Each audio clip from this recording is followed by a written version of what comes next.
Kita ini tamu-tamu kita dari Jakarta Barat. Ini beliau ini jamaah YouTube lah. Jadi beliau ketemu kita itu karena YouTube. Jadi YouTube itu mudah-mudahan yang bikin dulu itu masuk surga lah.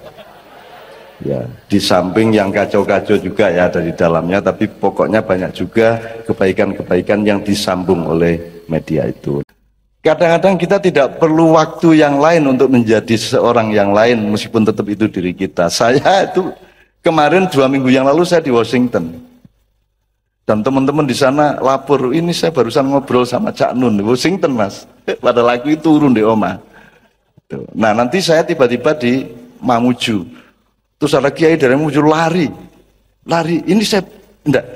Jadi ada seorang ketika Kiai Kanjeng ke Mandar, malam itu kita ada acara, ada kiai yang tiba-tiba datang, loh kenapa Pak Yai? Ini Cak Nun di Mamuju tadi.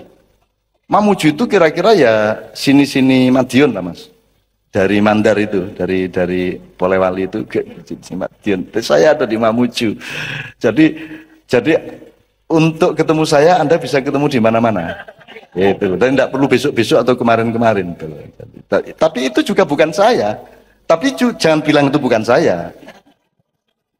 Satu kunci ya, saya jujuk saja bahwa kan tidak mungkin Pak Muzamil. Pak Muzamil kan mengatakan kemarin bahwa urut-urutan dalam Islam pekerjaan yang baik itu ada 3. 1 aziroah, yaitu cocok tanam. Yang kedua asinaah, yaitu nggawe-nggawe teknologi. Yang ketiga adalah atijaroh.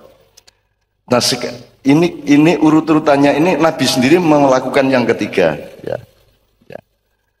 Sekarang masalah kita adalah bahwa di luar 3 ini kita jadikan profesi juga Pak Muzamil.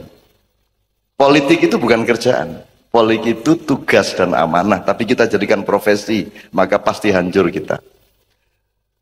Pengajian, ustadz, ulama itu bukan profesi, bukan kerjaan, karena tidak termasuk di antara yang 3 ini ya. Hanya 3 itu kerjaan di dunia atau profesi di dunia. Tapi karena sekarang ini sekolahan itu bukan pekerjaan, bukan profesi, bukan sesuatu yang diperdagangkan. Bahwa dia membutuhkan uang iya, ya. Tetapi konteksnya bukan tijaroh. Nah sekarang sekolah sudah menjadi tijaroh, majelis-majelis agama sudah menjadi tijaroh, politik sudah menjadi tijaroh, parpol sudah menjadi tijaroh, maka fanta diri sa'ah, kita pasti akan mengalami kehancuran yang tidak pernah berhenti, sehingga kita pelan-pelan betul harus merumuskan dan menemukan bagaimana supaya semua ini disembuhkan oleh Allah dengan mempekerjakan kita semua. Amin ya rabbal alamin. Nanti pelan-pelan kita omongkan. Untuk sesi kedua ini saya mohon dengan sangat Cak Zaki dan semua untuk mengantarkan sahabat-sahabat kita dari Vihara, dari Jakarta, Romo dan teman-teman semua. Kemudian sekalian Mbak Novia Kolopaking untuk maju ke depan, saya mohon dikasih jalan. Anda ini dititipi Indonesia dibekali Ma'iyah, ataukah Anda ini dititipi Ma'iyah untuk Anda pakai dalam kehidupan, terserah untuk Indonesia atau untuk keluargamu atau untuk seluruh dunia.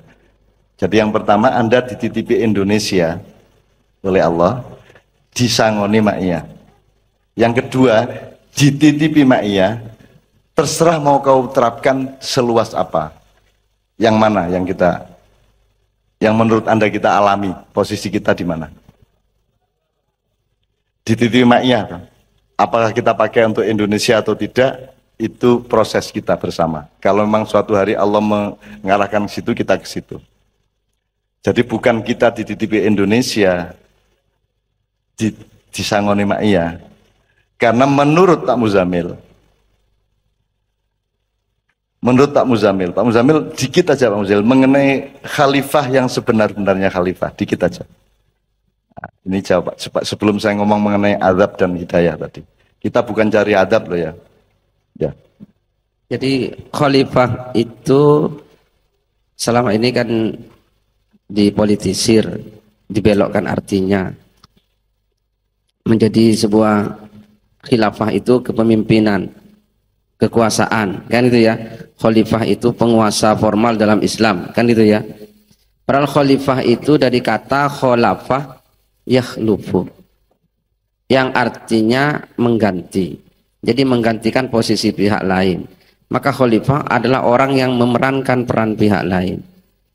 Manusia itu representasi Allah. Jadi salah satu peran Allah itu diperankan oleh manusia sesuai dengan kadar dan potensi yang diberikan oleh Allah. Maka manusia itu disebut khalifatullah. Jadi itu khalifah.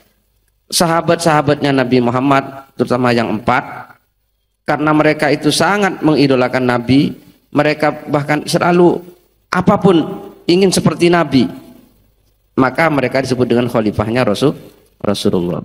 Jadi khalifah itu bukan pada jabatannya, khilafah itu bukan sistem pemerintahannya, tapi jabatan apapun, sistem apapun, kalau ada semangat untuk merepresentasikan Rasulullah, merepresentasikan Allah, di situ ada khalifah, di situ ada khilafah. Begitu. Jadi bukan soal bentuk negaranya, asal manusianya merupakan representasi dari Tuhannya, nabinya, ya. Romo representasi Buddha di sini gitu ya. Sudah, bentuknya ngikut. Jadi bukan presidensial, apa parlementer, apa republik, apa kesultanan, apa persemakmuran atau federasi, dan sebagainya, itu tidak penting, karena selama Rasulullah memimpin Madinah itu tidak pakai bentuk. Yang terjadi adalah perjanjian-perjanjian horizontal terus menerus. Jadi pasal-pasal hukumnya itu sebanyak 47 pasal itu hasil perjanjian publik. Sementara tidak ada kepemimpinan vertikal. Kalau mau acuan sejarah, khilafah itu ya tidak ada bentuknya, karena yang dipentingkan manusianya. Ini bisa sampai ke soal riba, bisa sampai ke apa saja, tapi intinya adalah representative of Allah, kan gitu kan. Bagaimana mungkin langit, gunung, bumi atau lautan ya menyandang amanat Allah itu loh. Emang kalau jadi pemimpin alam semesta harus bisa ngomong? Emang kalau jadi pemimpin alam semesta harus bisa pidato kan gitu? Enggak.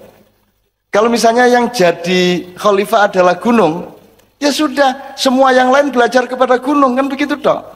Dan adakah gunung yang tidak taat kepada Allah? Sebenarnya memang lebih pantas gunung untuk jadi khalifah, lebih pantas langit dan bumi daripada manusia. Karena manusia justru diberi hak untuk memilih boleh kafir, meskipun dengan resiko masuk neraka gitu ya. Dan manusia mau. Nah, mungkin nanti tolong kita saling mengeksplorasi dan saling menggali, tapi beliau biar memperkenalkan asal usulnya, nama beliau dan juga timnya yang hadir pada malam hari ini. Nyun sewu. Ya, Bapak Ibu saudara sekalian, saya ucapkan selamat malam, mungkin masih sebelum jam 12 ya. Kalau pagi ya dengan bahasa, tentunya bahasa Anda, bahasa saya. Biasa kalau kita di Buddhis salam dengan namo buddhaya, mungkin Bapak Ibu dengan Assalamualaikum warahmatullahi wabarakatuh. Pada malam hari ini saya sangat berterima kasih diberikan kesempatan untuk bisa berbicara di sini. Terus terang baru sebulan yang lalu saya membuka YouTube ya. Sebelumnya kenal dengan Cak Nun itu awal masih lebih muda lah. Ya rambutnya masih hitam ya kan, masih gantengnya itu ya sekarang juga nggak kalah, tetap ganteng gitu. Setelah itu ya sudah lupa lama-lama kenal lagi loh. Ini Cak Nun. Kemudian saya merasakan sesuatu, kok wejangannya ya, ajarannya kok sama gitu. Kita sebagai Romo Pandita, di dalam agama Buddha itu ada para biku ya. Mungkin kalau Bapak itu suka nonton film Shaolin ya, pala botak pakai jubah, nah itu dengan tasbih, yaitu Partapa yang telah meninggalkan hidup duniawi. Lalu ke umat ini jaraknya agak jauh ya, seorang biku tidak boleh menyumpah atau akad nikah sebagai penghulu bagi orang yang menikah. Lalu dibentuklah majelis pandita yang bisa ke masyarakat. Paling tidak kalau agama Buddha mau masuk ke catatan sipil, dia harus melalui surat dari keagamaan. dibentuklah majelis pandita ini sebagai romo. Tapi pandita, kalau romo itu kadang-kadang di dalam Katolik juga disebut romo, pastor. Tentunya sebutannya hanya sebagai rama atau bapak. Karena pandita menurut bahasa Pali dari India sana itu artinya yang bijaksana. Nah, jadi saya tertarik, akhirnya saya tanya ke sekretariat, tanggal 17 ada acara. Lalu saya berangkat kemarin naik pesawat, dan teman kita ini baru sampai malam, sore tadi, siang, dari malam ya, Jumat malam baru berangkat, Sabtu pagi naik mobil, kita naik pesawat lebih dulu. Keinginan saya adalah ingin minta pencerahan dari Canlun.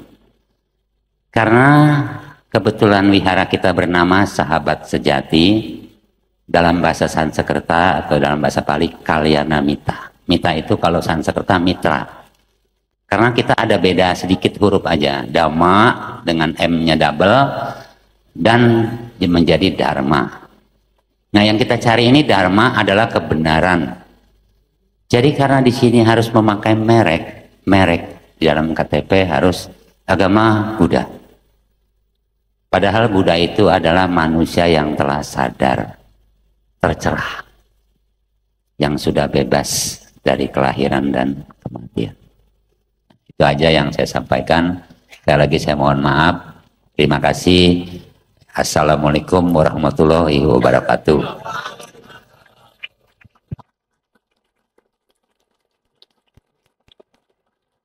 Kadang-kadang kita tidak perlu waktu yang lain untuk menjadi seorang yang lain, meskipun tetap itu diri kita. Saya itu kemarin 2 minggu yang lalu saya di Washington, dan teman-teman di sana lapor, ini saya barusan ngobrol sama Cak Nun di Washington mas, pada lagu itu turun di Oma.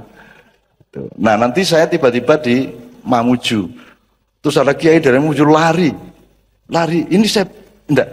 Jadi ada seorang ketika Kiai Kanjeng Kejuk ke Mandar, malam itu kita ada acara, ada kiai yang tiba-tiba datang, loh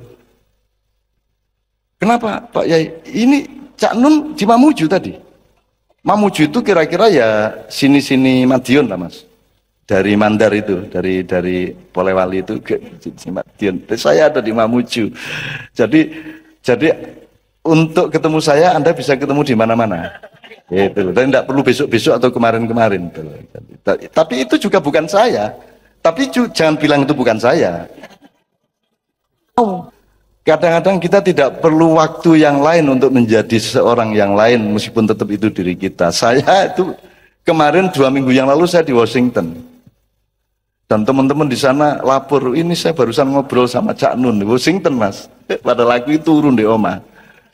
Nah nanti saya tiba-tiba di Mamuju, terus ada kiai dari Mamuju lari, ini saya enggak. Jadi ada seorang ketika Kiai Kanjeng Kejuk ke Mandar, malam itu kita ada acara, ada kiai yang tiba-tiba datang, loh kenapa Pak Yai, ini Cak Nun di Mamuju tadi. Mamuju itu kira-kira ya sini-sini Madiun lah mas, dari Mandar itu, dari Polewali itu ke Madiun. Saya ada di Mamuju. Jadi untuk ketemu saya Anda bisa ketemu di mana-mana. Gitu. Dan tidak perlu besok-besok atau kemarin-kemarin. Tapi itu juga bukan saya. Tapi jangan bilang itu bukan saya.